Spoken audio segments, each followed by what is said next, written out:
اعوذ باللہ من الشیطان الرجیم بسم اللہ الرحمن الرحیم۔ آیت نمبر 55 تا 63 سورت آل عمران پارہ تیسرا۔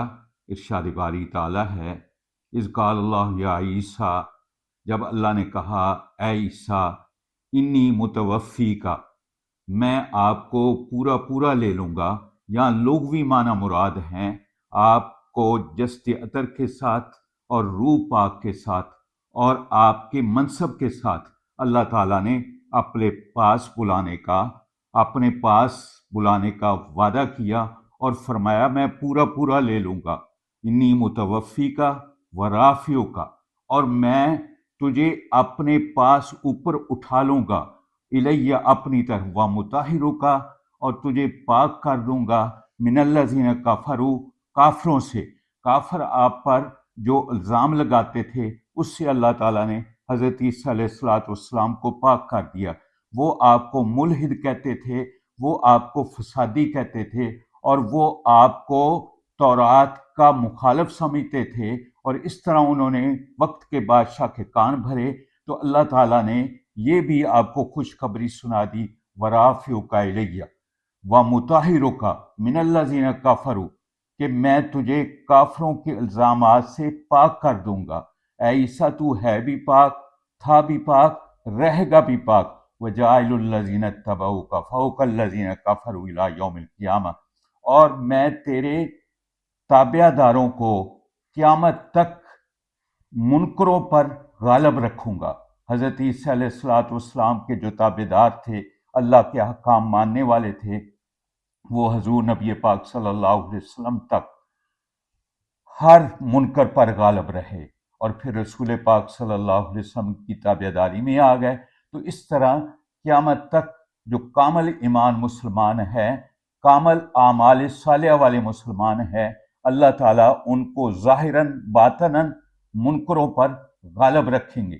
ثم الی مرجعکم فاحکم بینکم فیما کنتم فیہ تختلفون، پھر تم نے میرے پاس لوٹ کر آنا ہے، میں تمہارے درمیان فیصلہ کروں گا جس میں تم اختلاف کرتے تھے۔ فَأَمَّا الَّذِينَ كَفَرُوا فَأُعَذِّبُهُمْ عَذَابًا شَدِيدًا فِي الدُّنْيَا وَالْآخِرَةِ وَمَا لَهُم مِّن نَّاصِرِينَ، اور جو کافر ہوں گے ان کو اللہ تعالیٰ فرماتے ہیں دنیا میں بھی عذاب ہوگا اور آخرت میں بھی عذاب ہوگا۔ دنیا میں اللہ کے احکام کا انکار کرنے کی وجہ سے وہ اللہ کی ناراضگی میں رہیں گے، اور قیامت والے دن ان کو اللہ تعالیٰ عذاب شدید دیں گے۔ وَمَا لَهُم مِّن نَّاصِرِينَ، اور ان کا کوئی یار و مددگار نہیں ہوگا۔ وَأَمَّا الَّذِينَ آمَنُوا وَعَمِلُوا الصَّالِحَاتِ فَيُوَفِّيهِمْ أُجُورَهُمْ وَاللَّهُ لَا يُحِبُّ الظَّالِمِينَ، اور جو ایمان والے ہوں گے، اعمال صالح کیے ہوں گے، اللہ تعالیٰ ان کے ایمان اور اعمال کا اجر اور ثواب پورا دیں گے، اور اللہ ظلم کرنے والے نہیں ہیں۔ ذَلِكَ نَتْلُوهُ عَلَيْكَ مِنَ الْآيَاتِ وَالذِّكْرِ الْحَكِيمِ، یہ آیات ہیں، یہ میرے احکام ہیں اے پیارے نبی، جو ہم آپ کو سنا رہے ہیں، ذَلِكَ نَتْلُوهُ عَلَيْكَ مِنَ الْآيَاتِ وَالذِّكْرِ الْحَكِيمِ، اور یہ وہ آیات ہیں جو نصیحت اور حکمت بھری ہیں۔ جب نجران کے عیسائیوں نے حضور نبی پاک صلی اللہ علیہ وسلم کی بارگاہ میں یہ کہا کہ حضرت عیسیٰ علیہ السلام اللہ کے بیٹے ہیں، اللہ کے بندے نہیں ہیں، تو آپ نے ان کو یہ بتایا کہ اللہ وحدہ لا شریک ہے، وہ ہر قسم کی شریکوں سے پاک ہے۔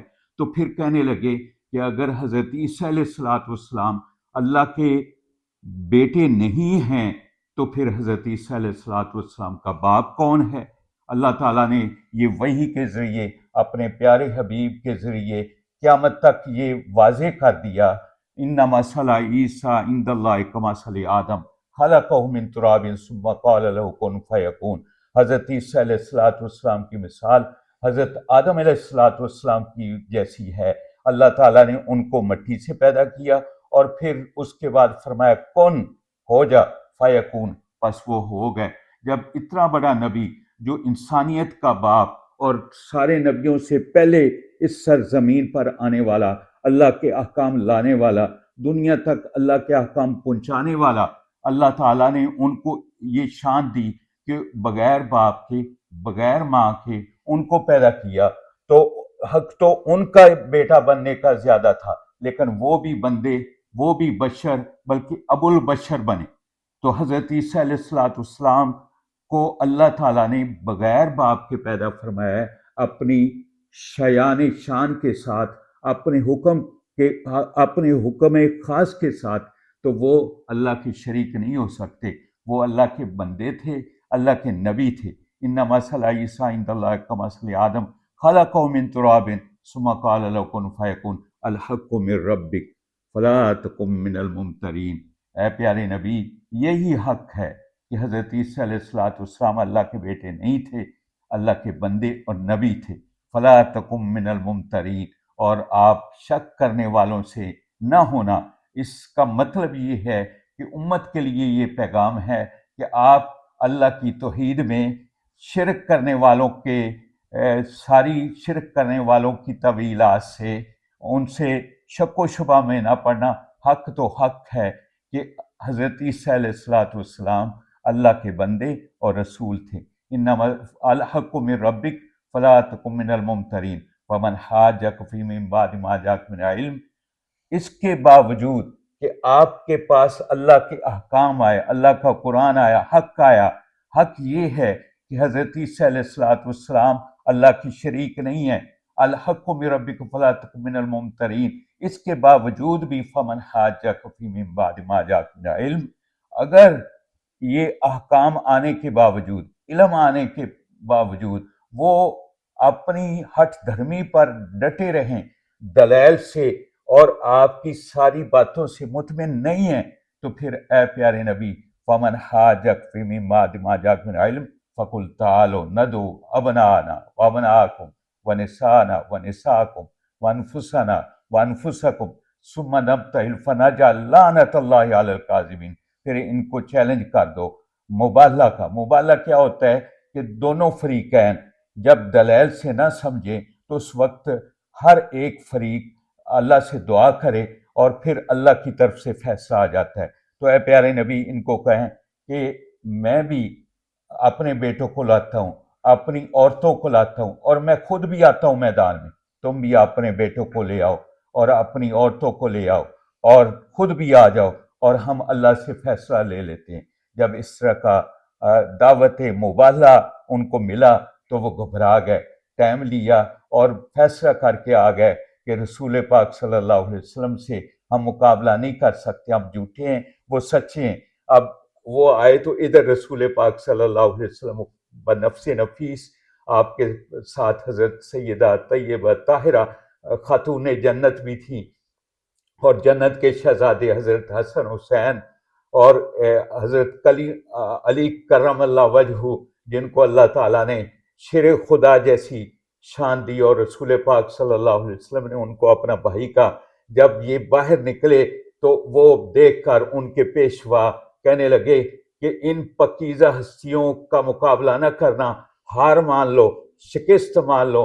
اگر ان کے ہاتھ تمہاری بد دعا کے لیے اٹھ گئے تو یہ وہ ہستیاں ہیں کہ ان کی دعاؤں سے پہاڑ اپنی جگہ سے ہل جاتے ہیں، اور اگر انہوں نے بد دعا کر دی تو عیسائیت کی نسل ہی ختم ہو جائے گی۔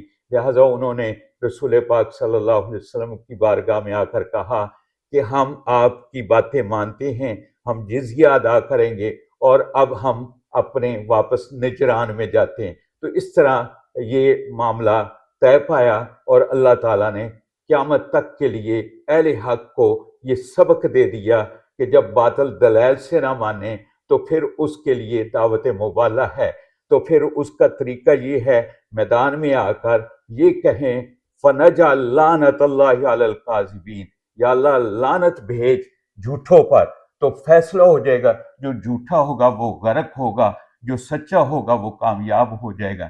اِنَّ هَٰذَا لَهُ الْقَصَصُ الْحَقُّ، اے نبی یہ قرآن کے قصے حق اور سچ ہیں۔ اللہ تعالیٰ شرک سے پاک ہے۔ حضرت عیسیٰ علیہ السلام اللہ کے بیٹے نہیں تھے، اللہ تعالیٰ کے نبی اور اللہ تعالیٰ کے بندے تھے۔ ان ھذا لہ القصص الحق وما من الہ الا اللہ، اللہ تعالیٰ کے سوا کوئی عبادت کے لائق نہیں، فإن اللہ لہ العزیز الحکیم، وہی غالب حکمت والا ہے۔ فإن تولوا فإن اللہ علیم بالمفسدین، اگر پھر بھی شرک کرنے والے اپنی ضد پر ڈٹے رہیں اور فساد فی الارض کرتے رہیں، چونکہ شرک بہت بڑا فساد ہے، تو فإن تولوا فإن اللہ علیم بالمفسدین، اگر وہ منہ موڑ لیں تو اللہ تعالیٰ فسادیوں کو جانتا ہے۔